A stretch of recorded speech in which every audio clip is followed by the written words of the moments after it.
Welcome, everybody. We're live on Wednesday at 4 p.m. Eastern, 3 p.m. Central, as always. I'm your host, Scott Ritsema, but more importantly, we've got a special guest on a topic that I don't think anybody's ever said I really need to delve into just oatmeal for an hour program, but there's more to the oatmeal conversation than you might expect.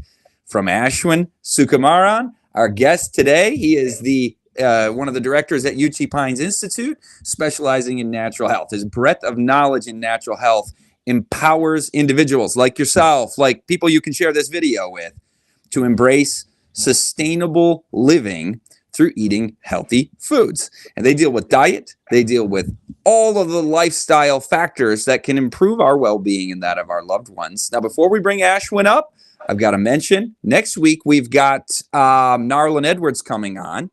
Narlin is, of course, the director at Red River Outpost. And everybody's favorite, Barbara O'Neill, will be at Red River Outpost in Kentucky on June 25th to 29th.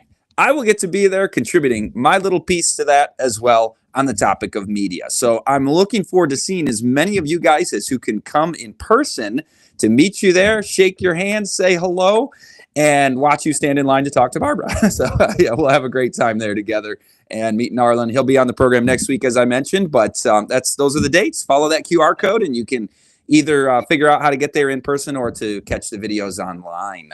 Let's bring up Ashwin, Jeremy. Welcome back, Ashwin. Last time we had a really good conversation on kidney health. I really learned a lot from you on that. I know our guests did as well. And we were discussing like, okay, where do you want to take us next time? And you have a list, you do seminars galore and have 100 topics you could speak on. And both Jeremy, the producer, and I were like, just oatmeal, just a program on oatmeal. You gotta bring that to the table.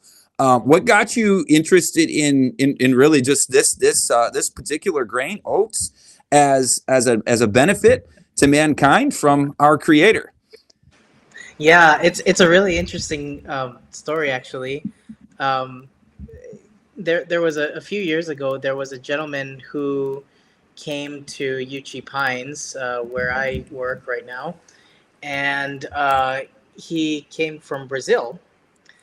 Maybe I don't know if I should say his name. I probably won't say his name, but I know he wouldn't mind me sharing this. He was still kind of learning English at that time, and he would go to work, and after work he would come back and he will be working out in the gym that's right near my place. And I would pass him, and he would say after his workout, he would have this bowl of oatmeal in his hand.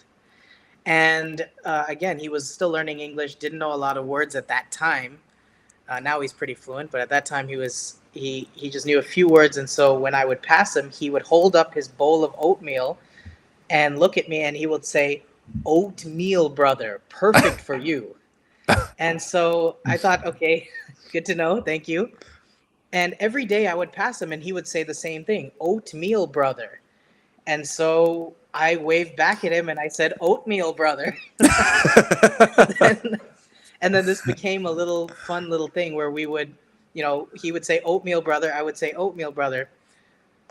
Then it got a little out of hand because all the other guys kind of heard about this, and we started greeting each other saying, "Oatmeal, brother." And then new guests are coming like, did I just get inducted into a cult? Yeah, exactly. And then and then it really started getting out of hand. We would be in some kind of administrative meeting and we're trying to solve a problem, and someone will say, "You know what we really need? Oatmeal would make this better." It started really so, oh man, I love UT Pines. You guys are the best. We're a bit crazy, but we're thankful that we have a little sense of humor. We had it started getting to the point where people would send oatmeal as wedding gifts when people would get married. And then we had a seminar where we cover different health topics, and just kind of as a joke, I said, "Well, I'll talk about oatmeal, brother, perfect for you," and I forgot about it.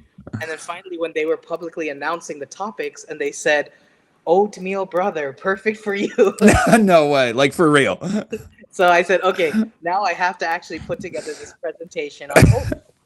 And as I did so, I found a lot of really interesting things in my research. And I just want to say the fact that we're on this podcast and I'm talking with my friend Scott Ritsema publicly about oatmeal just says that this has gone to another level that I did Oh not yeah, it's no expect. longer an inside joke. It is It's fully not. public now. You guys are totally exposed as being obsessed with oatmeal. I know you can pick up the T-shirt in the UT Pines gift store, right? The memes are appearing in people's head Yeah, about that's right. oatmeal, That's brother. right. Perfect I for you. Yeah, that's right. Oatmeal, brother, perfect for you on the shirt. That's right. Well, but yeah, that's basically how I started getting interested in the subject.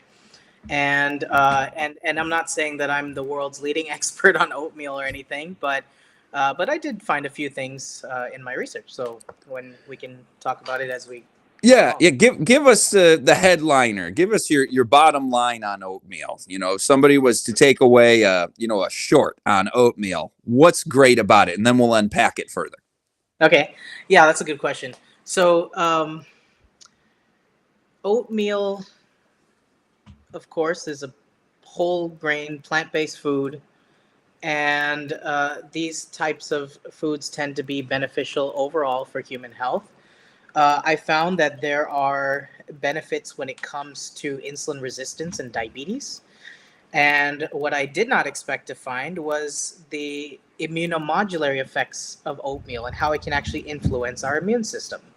Of course, there are other things as well, um, and but it seems to be more beneficial for more people to take oatmeal as a regular part of their diet. I'm not saying it should replace everything, but it certainly would be beneficial for most people to incorporate into their regular diet.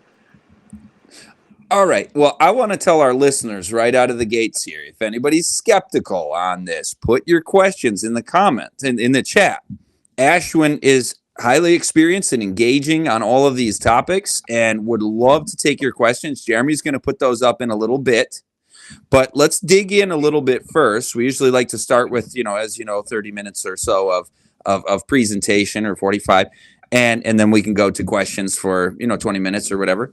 And so you mentioned immunomodulating effects, that it basically improves your immune system in layman's terms. Yeah, Diabetes. Now, wouldn't people? I mean, can we go into the diabetes first?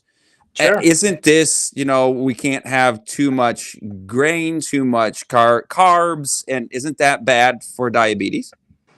Yeah, yeah. It's we have to understand what diabetes is. So there's type 1, there's type 2.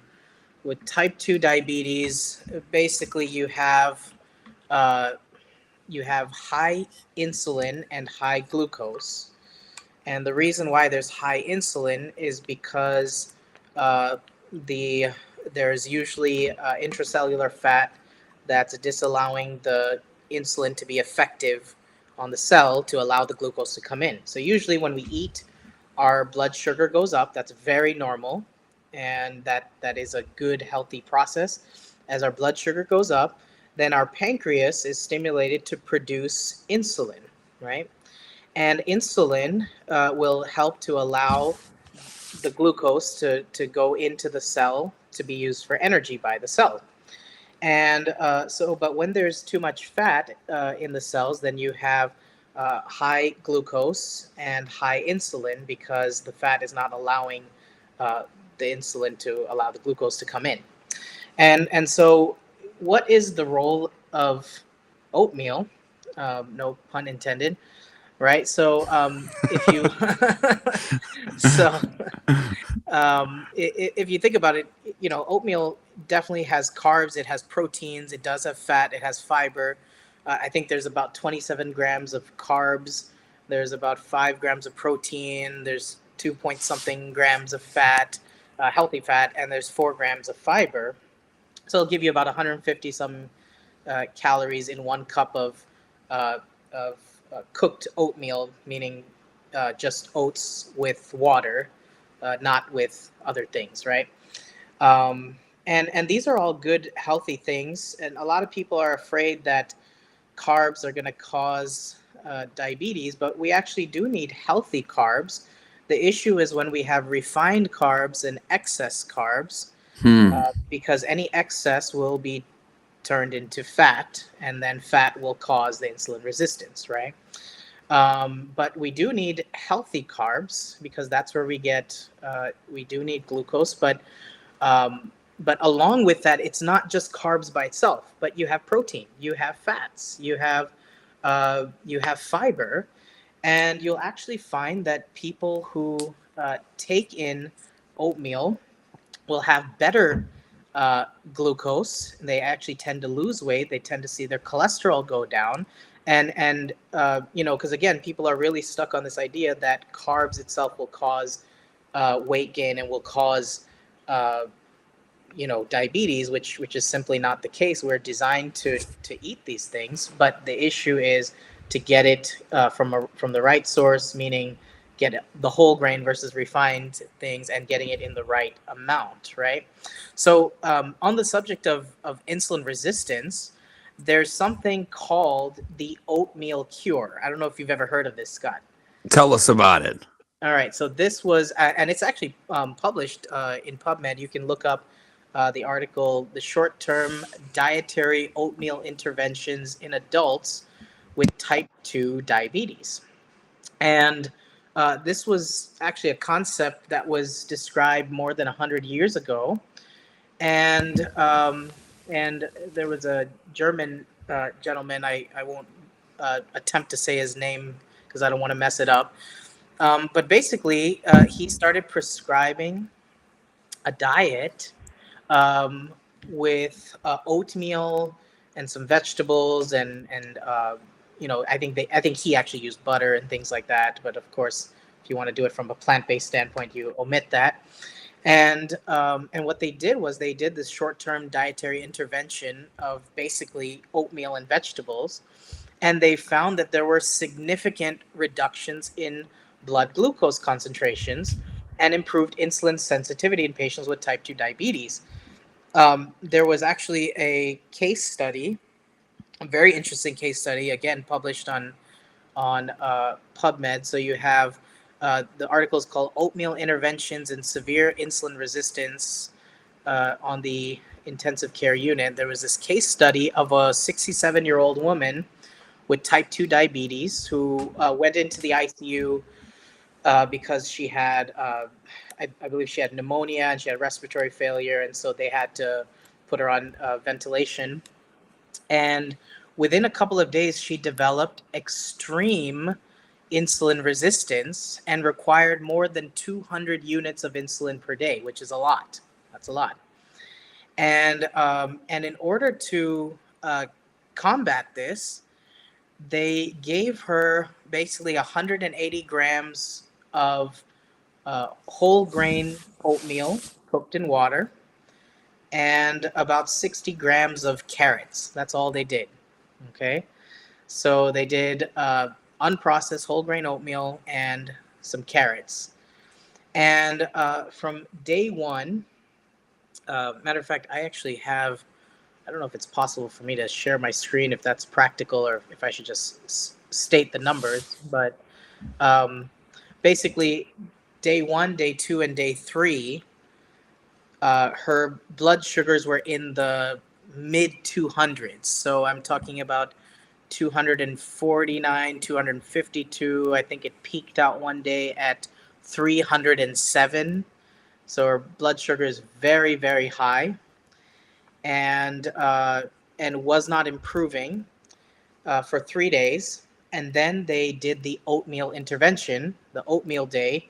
So friends don't let friends skip oat day, right?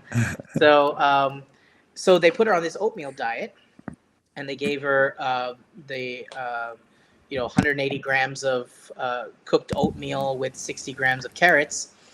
And what they found was that her insulin requirements dropped drastically, right? So her they had put her on 205 units of insulin for the day by the third day that she was in ICU. When they started the oatmeal, they reduced her insulin to 105 units, and her numbers dropped into the 100s. I mean, 161 by the end of the day. The second day, so they only did the oatmeal intervention for 2 days, which is very interesting. So day one, they did the oatmeal with the vegetables. Day two, they did the same thing, oatmeal with the vegetables, and her numbers came down to 135. And then after that, she went back onto whatever the regular stuff they were feeding her. And for the following 3 days, she continued to improve as far as her insulin resistance. So her glucose came down to the lower 100s by day 7. And by day 8, her blood sugar was 94 with only 42 units of insulin. So she had a tremendous reduction in her insulin requirements and in her blood sugars. And the only thing that they did was they just did 2 days of this oatmeal and vegetables. And it's interesting that several people have repeated this. They've replicated this and done this with their patients, and they find similar results.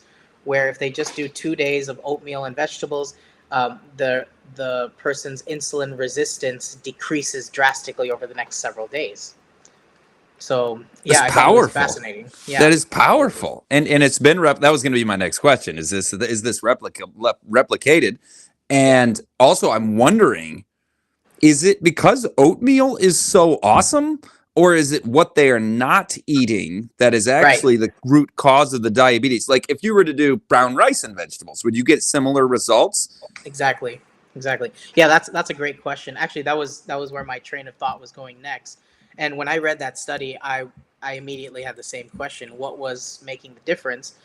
And apparently, there was kind of a twofold conclusion that definitely um, the hypocaloric diet was definitely a big part of the insulin resistance being reversed in this case study and in the others that had replicated this.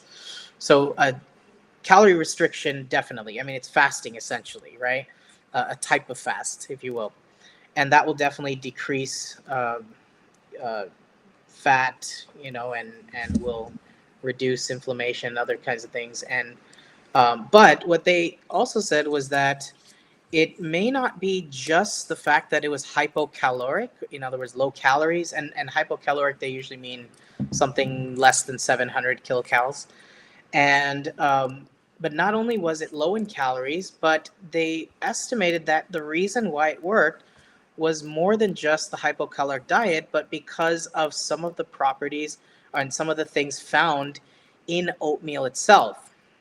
And one of those things is something called beta glucans. Okay.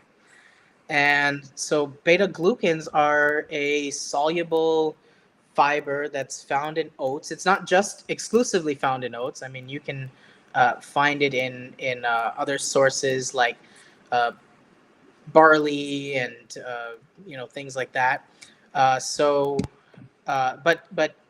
they do tend to be high in oatmeal, and it tends to significantly reduce postprandial glucose, meaning when you check the sugars a couple of hours after eating, and it tends to be lower when people are eating oatmeal because of this type of fiber, which is very good.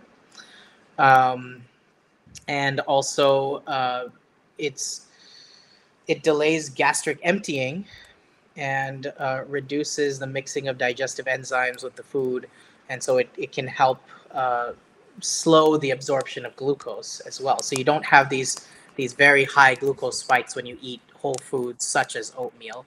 And I want to be clear, we're not saying oatmeal is the cure all. We're not worshiping oatmeal or anything like that. But it's just interesting that the Lord put these properties in these foods, I believe. And there's an interesting quote I read from a book written. Oh, I don't know when it exactly was written, but it's been at least 100 some years. It's called Counsels to the Church. And it says this: in order to know what are the best foods, we must study God's original plan for man's diet. He who created man and who understands his needs appointed Adam his food. Behold, he said, I have given you every herb yielding seed and every tree in which is the fruit um, in which is the fruit of a tree yielding seed. To you it shall be for food. It says in Genesis 1:29, right? And upon leaving Eden to gain his livelihood by tilling the earth under the curse of sin, man received permission to also eat the herbs of the field, right? We find in Genesis 3:18. And so in this book, Counsels to the Church, page 222, it says this: grains, fruits, nuts, and vegetables constitute the diet chosen for us by our Creator. These foods, prepared in as simple and natural a manner as possible, are the most healthful and nourishing. They impart a strength, a power of endurance, and a vigor of intellect that are not afforded by a more complex and stimulating diet. So, so when I read things like this, I think this is wonderful, that God, who created the human anatomy and physiology, knows what works well for it. You know, Mhm. I tell people all the time, if you have, let's say, if you have a Tesla, the law of the car, of that Tesla car, says you must plug it into the electricity for there to be proper function. If you try to pour gasoline into a Tesla, it doesn't work well. It's not going to work at all. Or if you have a gas powered car, the manufacturer of, like, I have a Subaru, my gas powered Subaru, the Subaru manufacturer says that I must put gas in the tank for there to be proper function. If I pour water in the tank, it won't function well because the manufacturer who designed it says that it doesn't work that way. And I find that God, who designed us, he knows what's best for us, and he provided the things that are best for us, right? And he's the manufacturer, if you will, of the human anatomy, and he knows what works well. And of course, we can always think about the quality of foods that have changed over time, and all this is true. But still, God in his wisdom has provided what we need, and it is still available for us.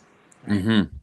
Well, and you mentioned something earlier about you're not talking about refined foods. Right. That's where man comes in and manufactures or really malforms and destroys the value of the nutrients and the proper proportions you were mentioning. It has the carbs and the fat and the protein in there. God put all these micronutrients and macronutrients just for what we need. And we're not talking about GMO junk. We're talking about Right. whole plant natural foods. Now, you said something though that it was maybe a little provocative to certain audiences, that God created man in the garden. And Yeah. there's this idea out there in the mainstream that we evolved over millions Sure. of years on a completely different diet. Right. And then later on, mankind figured out agriculture, and now cultivated foods are actually we're not well adapted for, and they are the cause of all the problems. You're saying they're the solution because that's the Yeah. creation account of the Garden of Eden. I appreciate your faith on that. I believe in the Bible as well. Yeah. I really, we can approach healthcare from an evolution standpoint. And if you approach healthcare from an evolution standpoint, then that means everything is random. Processes are random. There is no order, and order comes through chaos. And that means you can do whatever you want, and there's no right or wrong because everything is random, you know. But approaching healthcare from a creation standpoint, and I'm not saying, I'm not pushing my view on anyone. I'm just sharing what I believe, and everyone is welcome to disagree with it.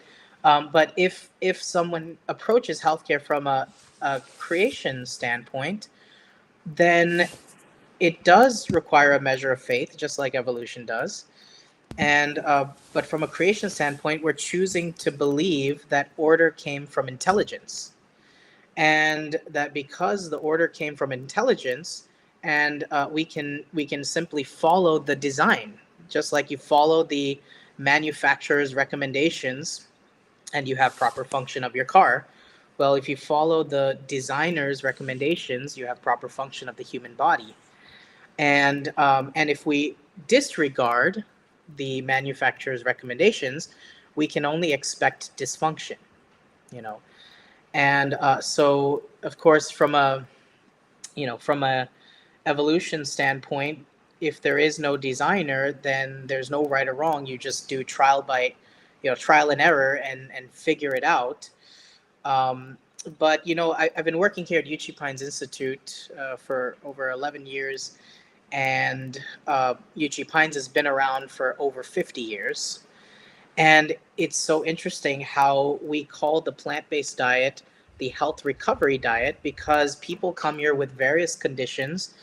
And most of the time, people maybe, I don't know, they may be kind of hesitant about doing the plant based diet or certain things, including certain things in their diet, because there's so many experts on the internet now who have different opinions, which is fine. Um, and I'm not claiming to be one of them, but I'm just saying there are many people with opinions that are very public now. But it's interesting when you see people who are very sick. The best diet in the world on planet Earth right now for recovering health is in fact the plant-based diet, which includes whole grains, which includes healthy fats, which includes healthy proteins, but everything in moderation, in its proper place and its proper quantity. And I believe no less for oatmeal or for anything we talk about, whether it's vegetables or you know fruits or grains or fats or anything. It's got to be in the right proportions. Um, Mm-hmm. yeah. One of my favorite things about oatmeal is it's cheap. It's not an expensive food. It No. goes a long ways. Although I do want to ask you this. We got refined white flour and a bunch of Right. junk refined grains. Are we messing the oatmeal up when we do turn it into quick oats, or is it pretty much all the same? You mentioned rolled oats in your pun earlier, Yeah. steel cut oats. Is there like a hierarchy of what's the best oats to go for if you're trying to get these benefits that you're discussing? Yeah. I can't say I fully know the answer to that, but what I do know is that the closer it is to the whole product, the better. And so yeah, whole grain oats. We're not talking about refined things. Yeah, and also we got to be careful when we're buying some of these packaged oatmeal things. It's not just oatmeal in there. There's other stuff there too. It's loaded many times with sugar or with other refined things in there, which will contribute to the problem and not to the solution. Remember, in the studies that we reviewed just a few minutes ago, this was plain whole grain oats and vegetables and water. That's it. I mean, it really reminds me of the Daniel diet. When you see it Hmm. in Yeah, Daniel, tell what us did what he? that is. What Oh is the yeah, Daniel diet? yeah, Daniel. Here, let me pull it up in my Bible here. If you go in the book of Daniel in the Bible, in chapter 1, and Daniel and his friends Hananiah, Mishael, and Azariah. Of course, they were captives um, in Babylon under the reign of King Nebuchadnezzar, and they were these individuals were taken as the princes, and they were being groomed to be um advisors to the king, if you will. And so there was somebody who was placed over Daniel, and all of these were being trained into Babylon, into the government service, and they were appointed the king's meat and his drink and everything from the king's table, which is a high honor. But Daniel had decided something different. Daniel and his friends. Let's see here. Um, I got verse Here, 8. But verse 8. That's Daniel right. purposed in his heart that he would not defile himself with the portion of the king's meat, nor with the wine which he drank. Therefore, he requested that he might not defile himself. In other words, may we be exempt from eating the rich foods of the monarchy? That's right. Yeah, that's right.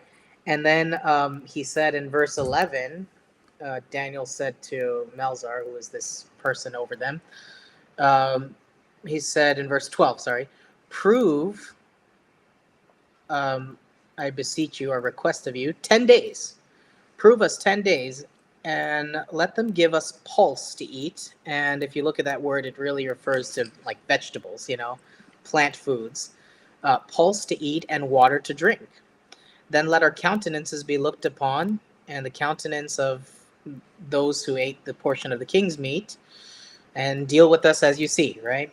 And so they found in verse 15, at the end of the 10 days, their countenances were fairer, and their flesh was better, and so it really was a testimony. And by the way, they were also found wiser than all the other wise men in the Yeah. sciences and other things. Verse 10, 10 times better than all the magicians and astrologers, the other advisors of the king.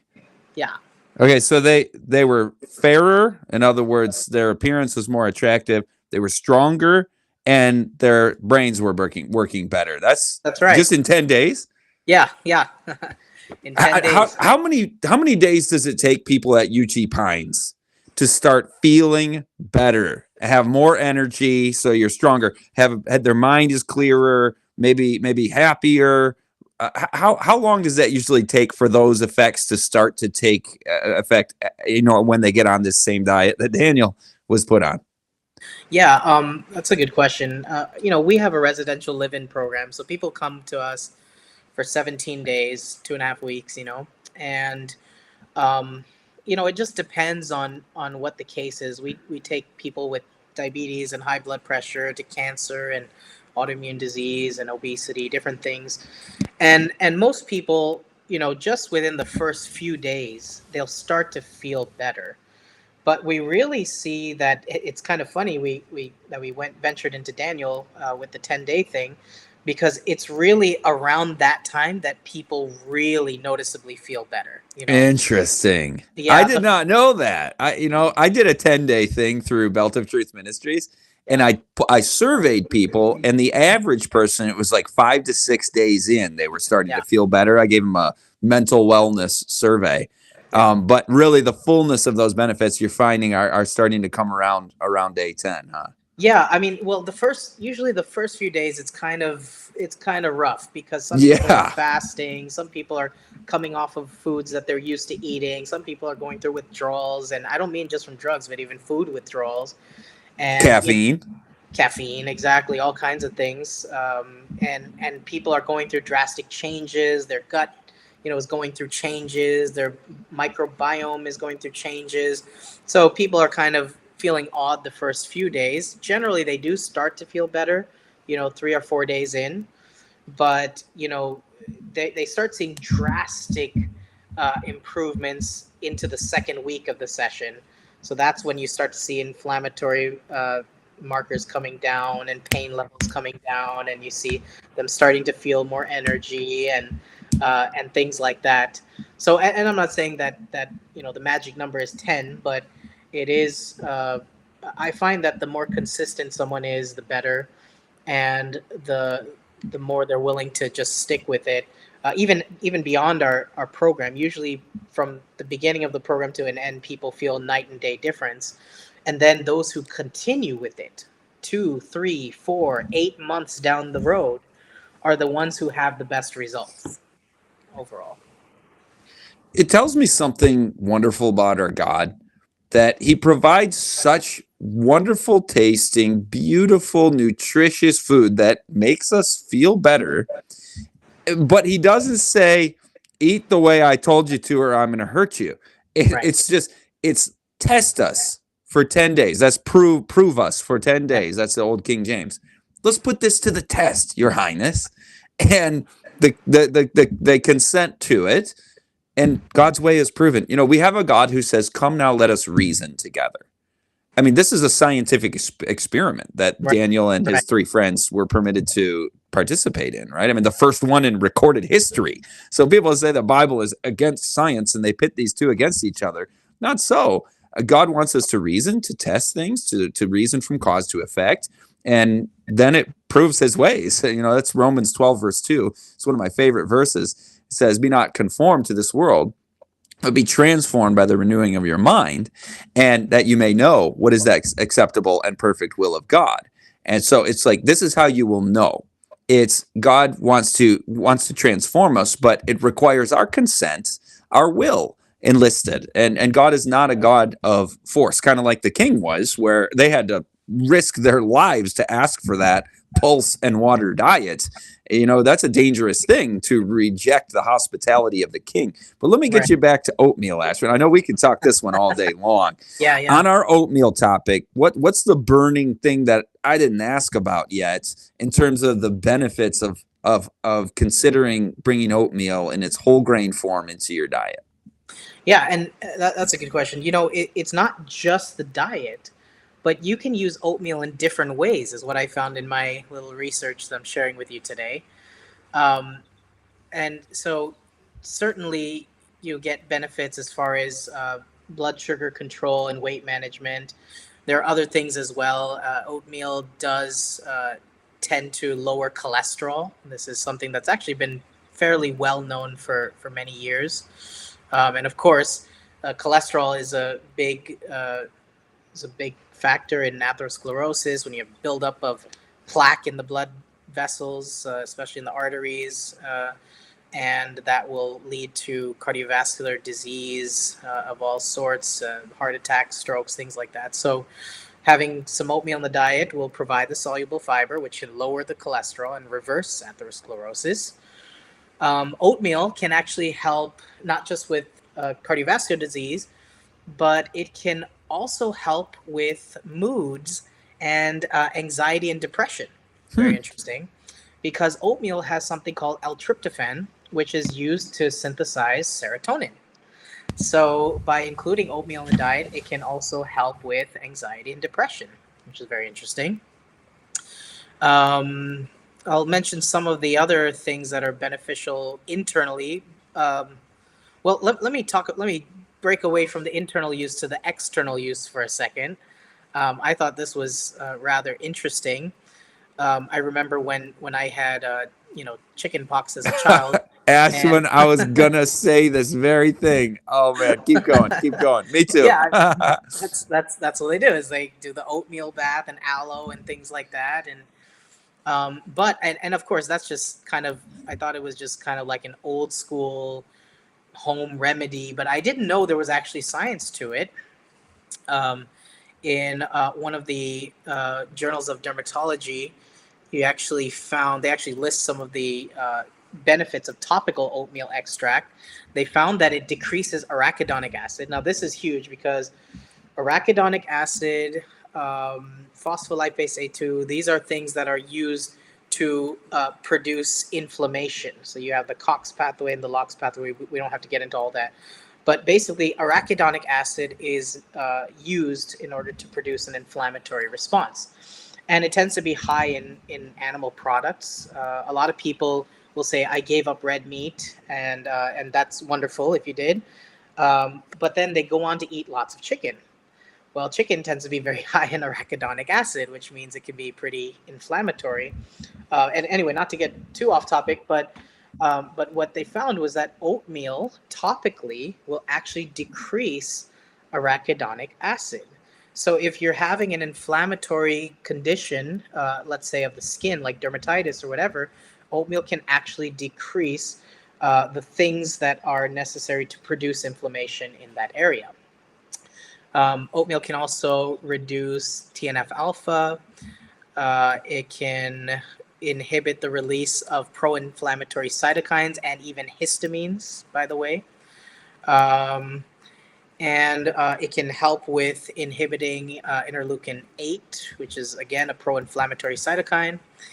And and it can even uh, it also, the one of the extracts from oatmeal, oligomers, significantly mitigates uh, the mean surface of dilated vessels in edema. So, in other words, that can help to reduce swelling, of course, in the skin. So, topical oatmeal can be really beneficial, especially when someone is, when they're going through an inflammatory itching condition, some kind of dermatitis or whatever. Oatmeal can definitely help. It's also kind of an analgesic as well. It'll help soothe the area. We've used it for people who have like eczema and psoriasis, things like that. Not as a cure necessarily, but just as part of their treatment to to reduce some of the inflammation topically. So that is definitely beneficial. So going back to the internal use, so we mentioned how oatmeal reduces cholesterol. We mentioned that oatmeal can help with anxiety and depression. But the part that I did not know was that oatmeal, more specifically, beta glucans, which are found in oatmeal and found in barley and other things, beta glucans actually can influence uh, the human immune system, especially in the context of cancer. And this was actually an article published in the Journal of Hematology and Oncology, where they look at this very concept. So beta glucans act on some immune receptors, including something called dectin-1 and some other things, and it helps to trigger a group of immune cells. So your macrophages, neutrophils, monocytes, natural killer cells, dendritic cells, and basically um, also it can cause these beta glucans can also help the immune cells tag cancer cells to make them more visible to the immune cells. So actually eating oatmeal and barley, things that have lots of beta glucans, can potentially stimulate the immune system to be more hostile towards cancer cells. And I thought this was just fascinating. Well, Ashwin, you've now hit cancer, you've hit heart disease in relation to the atherosclerosis, and of course, we spent a good amount of time on the diabetes. Those are three of the three big issues for Yep, society on a macro level here. absolutely. Oatmeal helps with all of those. I mean, I'm not surprised because God made it. It's Yeah, anything whole plant foods, especially that which is not altered and genetically modified and monkeyed with by man. This is God's gift to us, and it's going to work. And not every single food agrees with everybody, right? If there's somebody right. with an allergy for whatever reason in this fallen world, it's not anything you did wrong necessarily. It's just, what, oats aren't for me because they don't agree with me, or maybe somebody else is a different food. But I think you made the case for reconsidering oats as a front and center, affordable. And you know what else I like on the affordability scale? Affordability and nutritious impact, sweet potatoes. I know Oh I'm yeah, changing the subject on you. You're going to yeah, do a yeah. whole program on sweet potatoes. Yeah. Oh man, Yeah. you're my broat meal, Ashwin. You're my broat meal. Oatmeal. Jeremy, do we have any questions from the audience? We'd love to hear from you guys. Where are you watching from? We'll just give you a shout out or we'll take your questions. I love doing the live program. Sometimes we have to pre-record. You guys engage in the chat on your own. But talk to us about Greek yogurt from Tina Acosta. Ashwin, All please. right. So Greek yogurt. I can't say I've studied much into it, but I will say this: yogurt, in general, um, I prefer to, if someone is going to take yogurt, to have a yogurt made from a plant source rather than using an animal milk or something like that. Yogurt can be beneficial, but it depends on the probiotic and for the therapeutic purpose of using probiotics. If someone has dysbiosis or if they have some other gut health issue, um, it's good to select a probiotic supplement that is high in the number of species. So I would say more than 10 or 12 species, and high in the CFUs, the colony forming units, in the multiple billions, so 25 billion, 50 billion, 100 billion. And the more expensive it tends to be, the better of a supplement it tends to be. And so using this type of very good quality probiotic supplement, as far as the capsule, you want to take that and break it into, let's say, some soy milk or almond milk or something like that, and let it colonize for a couple of days at room temperature in a mason jar or something like that. And then you have a nice, healthy, plant-based yogurt, right? And that would be helpful. It's not quite related to the oatmeal subject. I mean, you can always add oatmeal to it, but it does tend to be quite effective in populating the gut with probiotics, which, by the way, every time you eat high fiber foods, you're actually helping to develop your intestinal flora, your bacterial flora in your gut, and the more fiber you have, the more beneficial bacteria you have. So those are my thoughts on yogurt in general. I don't know about specifically Greek yogurt, but of course you can always add fruit to it and oatmeal or whatever else to it. Yeah, with the different foods, it's like you can do it well or you can do it poorly. I mean, I growing up, I ate oatmeal, but probably 2/3 of the calories were from copious amounts of butter and brown sugar or maple Yeah. syrup, and it's just like the oats are great, a little bit of sweet in there, honey and some nuts and seeds and whatever, round it out and make it enjoyable. But hey, we got Jem says hello, everyone. Greetings from Oshawa, Ontario, Canada. I've been there. Good to see you, Jem, and everybody else watching from Canada. Oatmeal causes inflammation. That is in the form of a statement, but let me put it in the form of a question. Ashwin, what do you think about the idea that oatmeal causes inflammation? Yeah, I don't. I'm not quite convinced that oatmeal causes inflammation.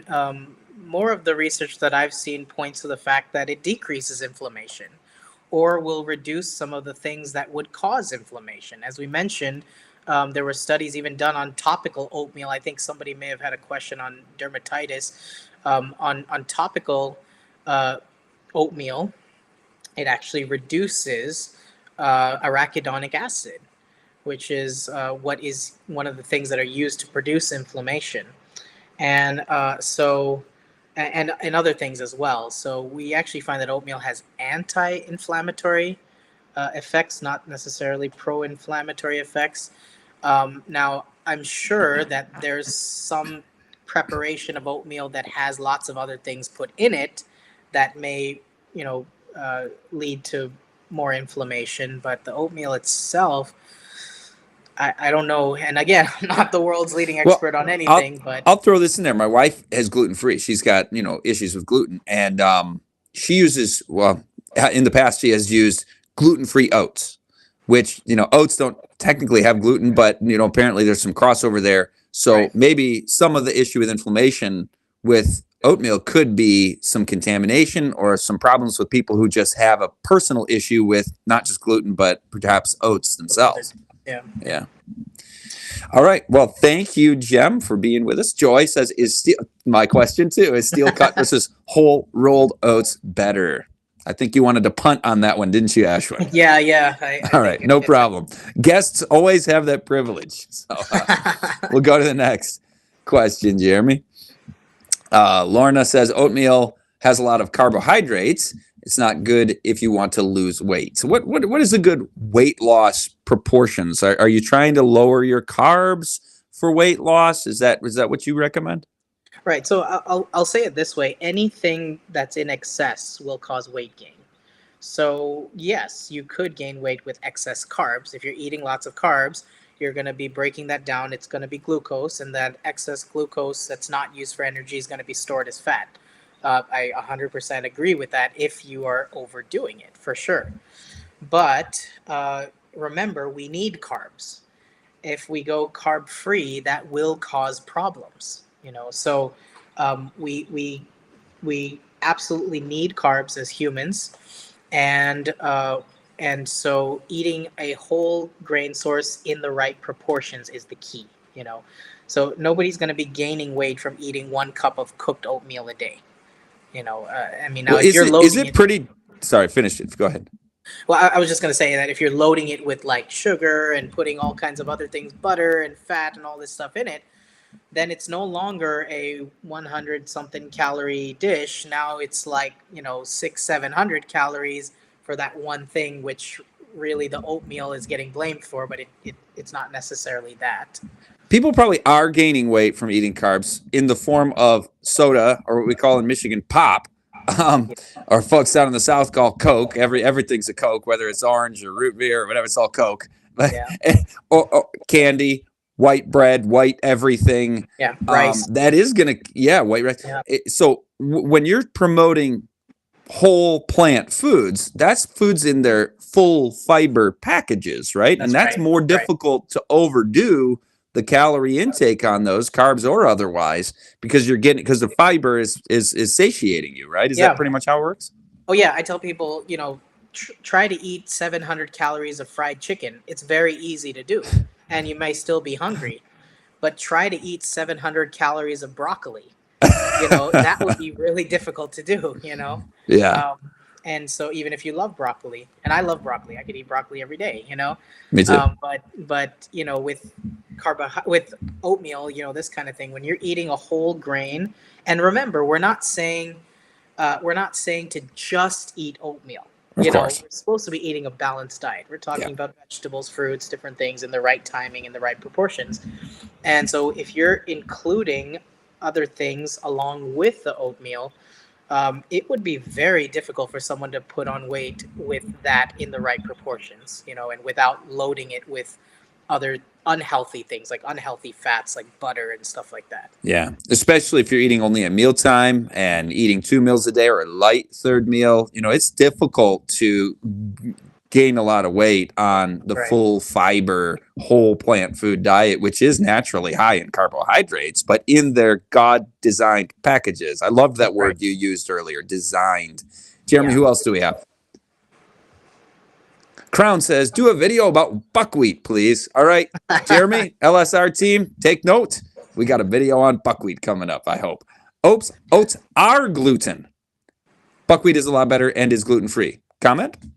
I Oats are not, and I think you mentioned it earlier, Scott. Oats actually are not are a gluten free food, but there can be contamination just like with everything these days. So yeah, I And wouldn't. do some people have where the protein in oats is so similar to gluten that their body thinks it's being attacked by gluten? Yeah, I mean that. Yeah, you can see that with different foods as well. There are a lot of allergies to oats Yeah. out there, aren't there? Yeah, I don't know how I don't know any statistics per se off the top No. of my head, but But it seems like corn, like certain foods have disproportionately high allergy yeah, issues with people. Dairy. definitely. Yeah. Yeah, Well, thank you. definitely. Thank you, Jem. People are loving the buckwheat, man. We keep getting that keeps showing up. That's great. Dr. May says it does show through research that oatmeal has gliadin, which is not for human consumption. Comment on that, Ashwin? No, I haven't looked into that too much. So You're seeing people thrive by eating oatmeal at UT Pines and in the research. I yeah, keep hearing these things about that's not for human consumption. Like grains aren't for human consumption and there are right. anti-nutrients and these are terrible things. And then all the research that I keep seeing is the more of these whole plant foods that people are eating, their disease risk reduces and their lifespan increases. So maybe these theories aren't quite, matching with reality. Yeah, I've also had similar thoughts. When people say something is not for human consumption, I just wonder, and this is not directed towards the person who asked the comment, but just in general, I asked the question, on what grounds do we say that? On what grounds do we say that certain things are not for human consumption? Because there are people who promote different diets that are known to cause harm to the body. But it's interesting when you examine things that are known to cause good to the body. There's always a little something we can pick apart from it and say that this may not be good for human consumption. But if you take the whole food, and it's possible that if you just take the one thing by itself apart from the whole food, that Right. you may have issues. But taking the whole food together, when we say whole food, we mean the whole package with the fiber, with the phytochemicals, and all these things. Taking it together, we actually find benefits. Yeah. Yeah. You can't argue with the results. Right. Hey, let's go to the next question. And we love the dialogue from all perspectives. Everybody's welcome here. I love hearing different perspectives on things and hashing it out. Jem says, I love buckwheat too. She says to Crown. That's awesome. Love it. Love it. Indeed. And Jem, they do have gluten-free oatmeal. Yeah, we covered that one. Thanks again, Crown, for chiming in on that in the chat. And Linda says, my understanding is that oats are high in lectin. That is so funny because when we were just talking about anti-nutrients and stuff, the the anti-legume guy who went super viral like 5 years ago. He popped into my head, and I was going to bring him up and say, Ashwin, you got to comment on lectins, but I wanted to let the commenters lead us here. But hey, what is this thing about lectins? Gluten, I think we discussed. This does not seem to add up. Perhaps if you left as an intervention. Okay, so just deal with the lectin question. Oats, but especially beans. Are these problematic foods because they have lectin? Oh, we lost him. I'm trying to think of the author's name. Somebody in the chat help me with that while we wait for Ashwin to come back. It was this big viral sensation, and then there was this product that was. Oh, he's back. He's back. Okay, Yeah, what were you going to say? Yeah, I was thinking about this with different types of foods. They talk about things being causing inflammation in the gut lining. And again, I'm not claiming to be the know-all expert in everything, but when you take things and isolate them away from the whole food, that's when you have problems, right? When you're taking the whole food in and of itself, there are plant chemicals that work together for good, and so um, if anything, some of these things are even more beneficial than they would be harmful unless you're isolating things. So this is really, and even in medicine, this is the case. When you're isolating things and giving them, giving concentrated doses of things to people, you'll have way more issues than if you're eating something from the original whole source. Yeah, absolutely. Jeremy, let's take two more questions. And if you didn't get your questions in, keep on coming back. Melody says, oatmeal shoots my blood sugars high, and then I have rebound low blood sugars. Do you want to help Melody out with that? Yeah, and that's interesting. Whenever I get questions like this, I always ask the question, what else are you eating? There's always things to consider when it comes to blood sugar management, which is what you're eating, how much are you eating, what time are you eating it, right? And so things to consider. Then also, how much physical activity are you doing? If you're taking insulin or medications, these are all questions to ask, which we don't have nearly enough information to really say much. Plus, I'm just a guy in a window. You should talk right. To Visit your UT healthcare Pines. Provider. Yeah, yeah. Talk to your healthcare provider to get more info. But I will say this. Could any carbohydrate send your blood sugar up? Yes, absolutely, it could. It just depends on, so the blood sugar spiking high could be because of I'm assuming it's type 2 diabetes, insulin resistance. If there's severe insulin resistance, even whole grains that you eat will send the sugars up. Now, that doesn't mean that forever, for the rest of your life, you can't eat these grains. It just means you got to work with your body to reduce the insulin resistance so that you can handle eating some of these things without the drastic spikes. So interesting about the rebound low blood sugars. I have many questions that I can't ask publicly in this forum to understand more. But if you would like, we do phone consultations. You can always call UG Pines and speak to one of our providers and schedule some time to talk, and we can get more details about this. What's a good URL for folks to check out UG Pines and reach out to you guys?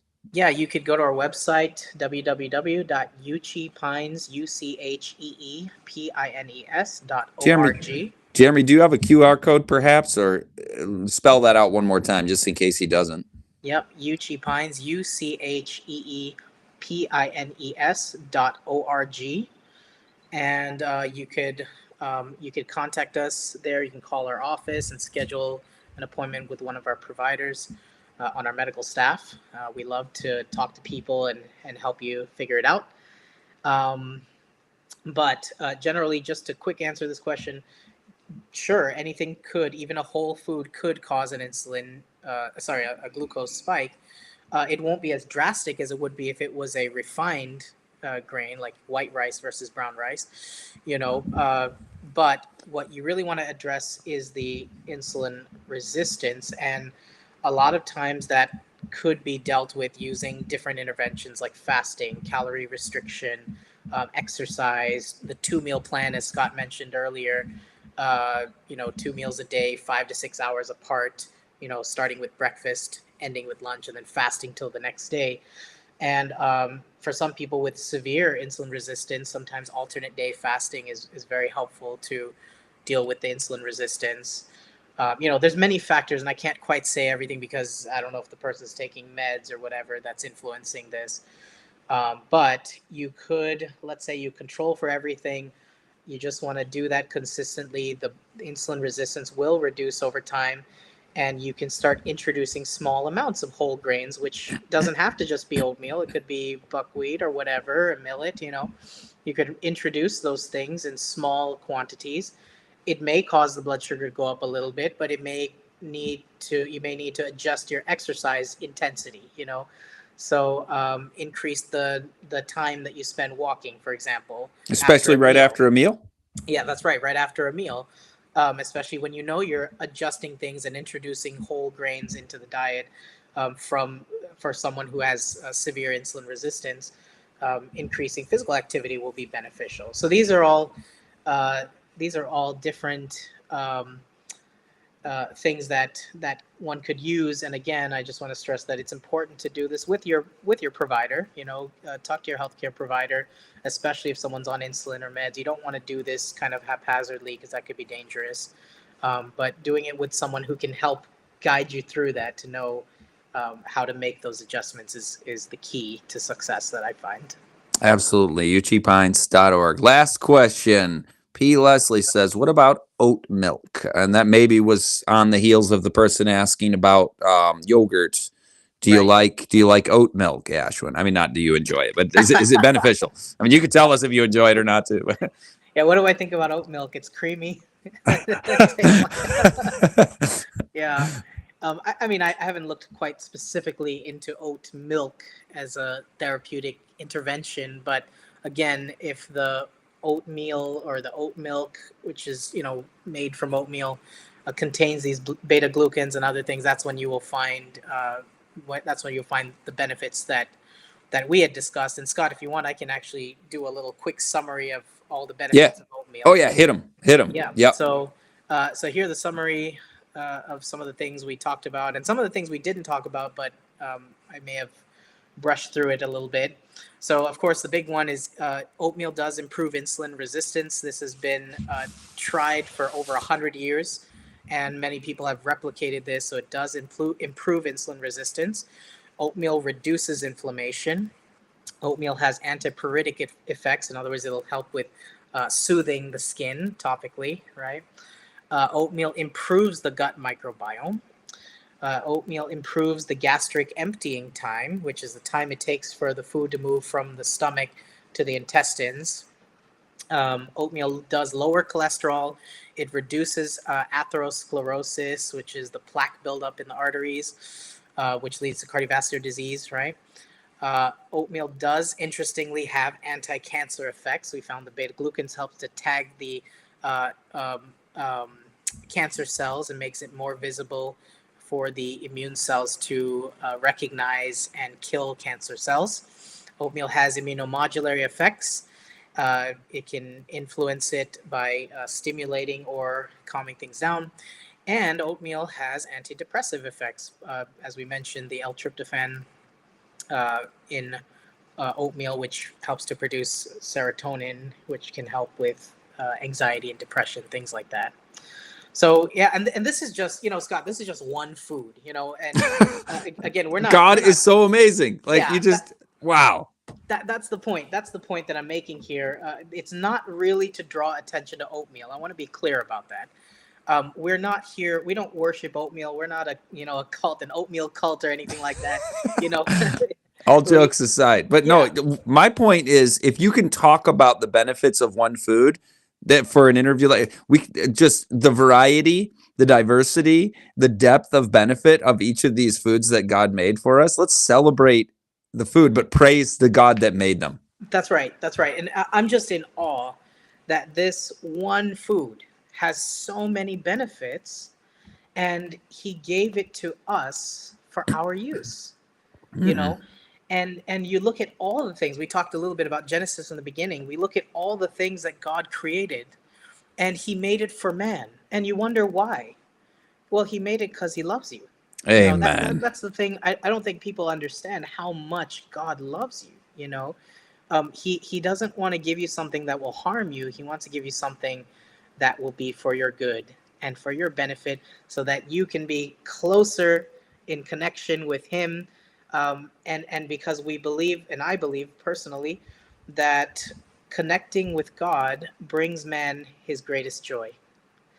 And so as we use some of these simple foods, we can do a 3-part series just on oatmeal. I'm not suggesting that, but any of these foods that we pick, or any of the natural remedies, I'll say, when we find God's power behind it, it speaks of his love for humanity. Mm-hmm. Mm-hmm. Let's do natural remedies next time. What do you say? I'm We've down. had you on kidneys. We've got you on a couple of niche topics, which is awesome. Yeah. But I want to experience the Ashwin on kind of like the broad, like natural remedies. Do a Q&A. Would you Yeah. be up for that? Oh, definitely. I'd love Jeremy, to book him. I love Ashwin. He's a friend. I'm sure you picked that up, folks. And I like what Jem said there, by the way. Big food industry does the cheap, high sugar, high processed junk, genetically modified. And so, yeah, beware. Get yourself some good quality, whole grain, organic food as cheap as you can. Yep, same thing Tara's saying here. Stay away from processed or packaged or flavored. Oh, it's natural flavors. Yeah. Natural. Come on now. Let's go to real nature. So thanks, Jeremy, for the bonus ones you threw in there.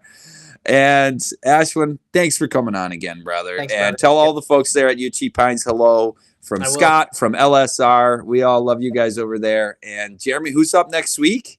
It is, Narlin Edwards of Red River Outpost. And we're going to hit the crossroads of faith and health. And man, he blew our minds last time. I don't know if you follow every channel out there, Ashwin, but Narlin dropped some incredible stuff on us about about our thoughts and and I know that's something you guys focus on, the law of life from Dr. Sandoval, who used to be with UT Pines. So I love the focus of all of these related organizations and lifestyle outposts. So we're just blessed to be able to interact with all of you guys. So come for Narlin Edwards next week, guys. And don't forget to, Jeremy, put the QR code. There it is. Come see Barbara O'Neill and Narlin and myself in Kentucky, June 25 to 29th. So we'll see y'all hopefully next week, Wednesday as well on LSR Live. And we are in the Creator's hands. You are loved, listener, and you've been made by God in his image for a purpose, and that is to thrive and to love and be loved. Thanks to our producer, Christian Digital Network, from likes to lives changed. Please scan the QR code there to follow CDN on YouTube. God bless you all. We'll see you next time.